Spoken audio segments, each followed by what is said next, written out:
أعوذ بالله من الشيطان الرجيم بسم الله الرحمن الرحيم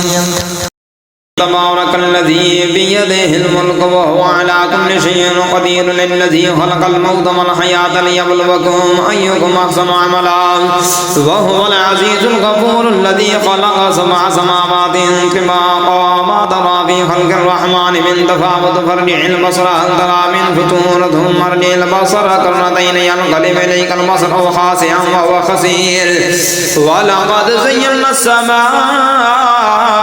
الدنيا بمصابيح وجعلناها رجوما للشياطين وأعتدنا لهم عذاب السعير وللذين كفروا بربهم عذاب جهنم بئس المصير إذا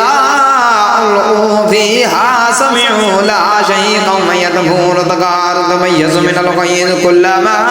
ألقي فيها فوج سألهم خزنتها ألم يأتكم نذير قالوا بلى قد جاءنا نذير فكذبنا وقلنا ما نزل الله من شيء إن أنتم إلا في ضلال كبير وقالوا لو كنا نسمع أو نعقل ما كنا في أصحاب السعير فاعترفوا بذنبهم فسحقا لأصحاب السعير إن الذين يخشون ربهم بالغيب لهم مغفرة وأجر كبير وأسروا قولكم أو اجهروا به إنه عليم بذات الصدور ألا يعلم من خلق وهو اللطيف الخبير والذي جعل لكم الأرض ذلولا فامشوا في مناكبها وكلوا من رزقه وإليه النشور أأمنتم من في السماء أن يخسف بكم الأرض فإذا هي تمور أم أمنتم من في السماء أن يرسل عليكم حاصبا فستعلمون كيف نذير ولقد كذب الذين من قبلهم فكيف كان نكير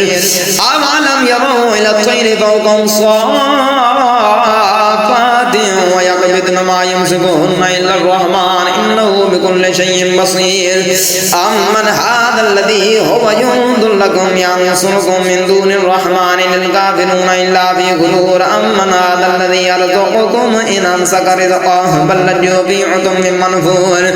أفمن يمشي مكبا على وجهه أهدى أمن يمشي سميا على صراط مستقيم قل هو الذي أنشأكم وجعل لكم السمع والأبصار والأفئدة قليلا ما تشكرون قل هو الذي زرعكم في الأرض وإليه تحشرون ويقولون متى هذا الوعد إن كنتم صادقين قل إنما العلم عند الله وإنما أنا نذير مبين فلما رأوا زلفة سيئت وجوه الذين كفروا وقيل هذا الذي كنتم به تدعون قل أرأيتم إن أهلكني الله ومن معي أو رحمنا فمن يجير الكافرين من عذاب أليم قل هو الرحمن آمنا به وعليه توكلنا فستعلمون من هو في ضلال مبين قل أرأيتم إن أصبح ماؤكم غورا فمن يأتيكم بماء